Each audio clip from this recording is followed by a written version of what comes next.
Ternyata definisi literasi tidak sesempit hanya tentang membaca dan menulis saja, yang mana definisi daripada literasi mengalami perubahan sesuai dengan bagaimana manusia menafsirkan zaman tersebut. Dalam video ini aku akan membahas apa yang kemudian menjadi perubahan definisi daripada literasi.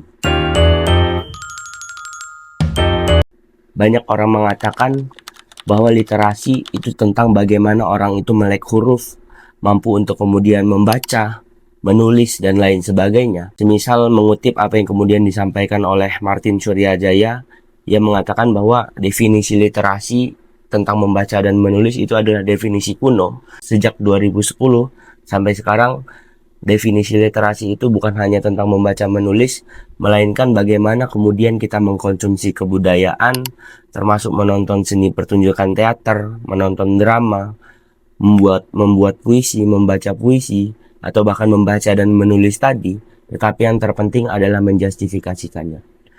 Lalu yang menjadi pertanyaan, apa yang kemudian menjadi indikator penting sehingga kita dapat dikatakan berhasil dalam hal literasi atau dalam konteks literasi? Ketika kita membicarakan bahwa definisi literasi bukan hanya tentang membaca dan menulis, tetapi lebih daripada itu, dan yang paling penting adalah menjustifikasikannya, maka yang perlu kita garis bawahi adalah menjustifikasikannya tadi. Bagaimana kemudian menjustifikasikannya ketika orang berliterasi dalam menulis, yaitu mendiskusikannya semisal, atau bahkan menyumbangkan ilmu-ilmu tersebut terhadap orang-orang yang buta akan keilmuan-keilmuan yang ia tulis. Atau ketika ia sedang berliterasi dalam membuat seni pertunjukan, dalam melakukan penjustifikasiannya, semisal melakukan kritik sosial dalam seni pertunjukan tersebut untuk kemudian menyadarkan orang-orang tentang apa yang menjadi indikator sehingga dilakukan kritik sosial tersebut.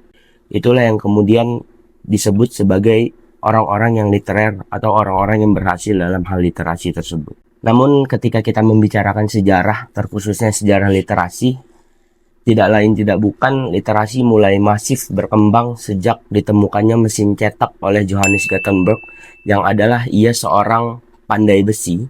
Pada tahun 1400 sekian ia menemukan mesin cetak buku, yang kemudian pada saat itulah buku lebih mudah untuk dicetak dan disebarluaskan kepada target-target pembaca di beberapa negara. Yang mana sebelumnya untuk kemudian melakukan kerja-kerja pencetakan buku tadi memerlukan waktu yang cukup lama, bahkan berhari-hari sampai berminggu-minggu. Kemudian ketika ditemukannya mesin cetak oleh Johannes Gutenberg tadi, dalam waktu 1 jam mampu untuk kemudian mencetak atau bahkan mampu untuk kemudian mencetak 200 lembar atau 200 halaman yang sebelumnya untuk menulis atau membuat 200 halaman tadi perlu waktu yang berjam-jam atau bahkan berhari-hari.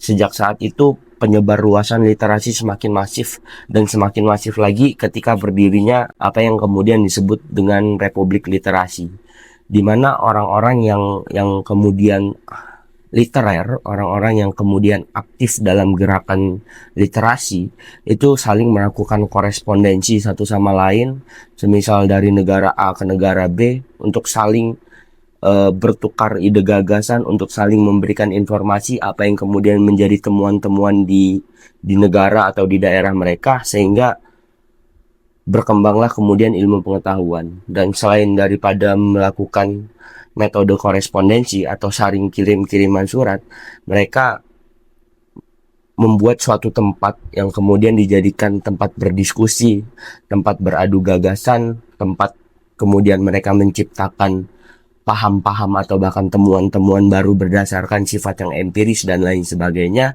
yaitu tempatnya adalah kedai kopi atau sekarang kita kenal sebagai coffee shop. Pada zaman tertentu atau pada zaman tersebut di sekitar abad 17 sampai abad 18 tadi yang berkembangnya Republik Literasi itu melalui korespondensi dan melalui, ya bisa kita bilang ketika mereka nongkrong di coffee shop tadi, semakin pula berkembang hal yang berkaitan dengan literasi tadi, terkhususnya ilmu pengetahuan. Dari situ kita bisa menilai bahwa apa yang kemudian menjadi definisi dalam suatu ilmu pengetahuan itu dapat berubah sesuai dengan perkembangan zaman dan sesuai bagaimana ketika orang-orang menafsirkannya. Semisal ketika kita membicarakan literasi di hari ini ya, dalam konteks negara Indonesia, ya kita bisa mengatakan bahwa kita mengalami eh, keterlambatan atau bahkan kemunduran dalam hal literasi mengenai baca tulis dan lain sebagainya, yang padahal apa negara Indonesia adalah negara pemilik perpustakaan terbanyak kedua di dunia setelah India. Tetapi yang menjadi persoalan, kenapa minat baca masyarakat Indonesia itu rendah? Tentu ya tidak lain tidak bukan bagaimana kemudian mereka memaknai literasi tersebut. Apakah kemudian literasi tidak relevan dengan kehidupan di Indonesia, atau bahkan literasi itu tidak kemudian menjamin masa depan?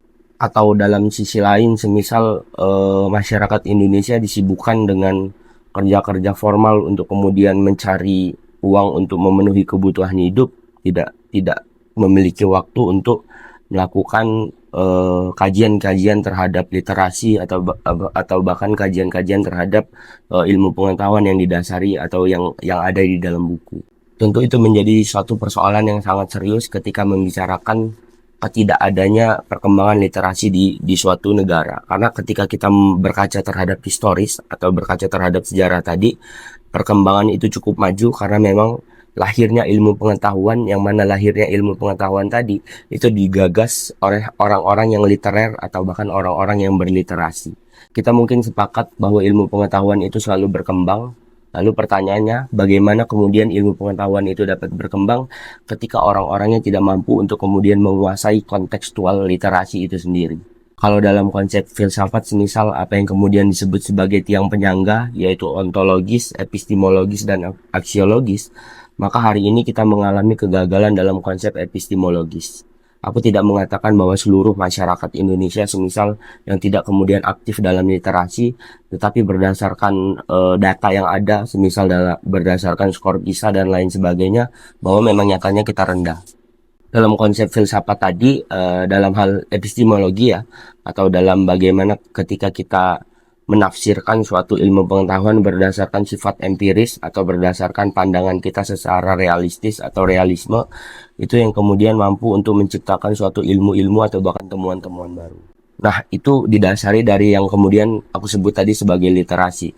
Ketika orang-orang tidak mampu menguasai kontekstual literasi, maka tidak berkembanglah ilmu pengetahuan tersebut. Ketika kita melihat semangat para kaum intelektualitas dalam konsep sejarah tadi, yang tergabung dalam Republik Literasi, itulah yang kemudian mempermudah kita untuk mengakses berbagai macam ilmu pengetahuan, untuk mengakses berbagai macam temuan-temuan yang ada di seluruh penjuru dunia. Bahkan kita tidak perlu mengunjungi dunia tersebut atau negara tersebut untuk mengetahui apa yang terjadi dan apa saja yang ada di negara tersebut. Hanya melalui buku, hanya melalui lembaran-lembaran yang berisikan tulisan, kita mampu untuk kemudian memahami apa yang kusebutkan tadi. Dari sinilah kita dapat menilai bahwa pentingnya literasi untuk kemudian melahirkan peradaban yang lebih maju.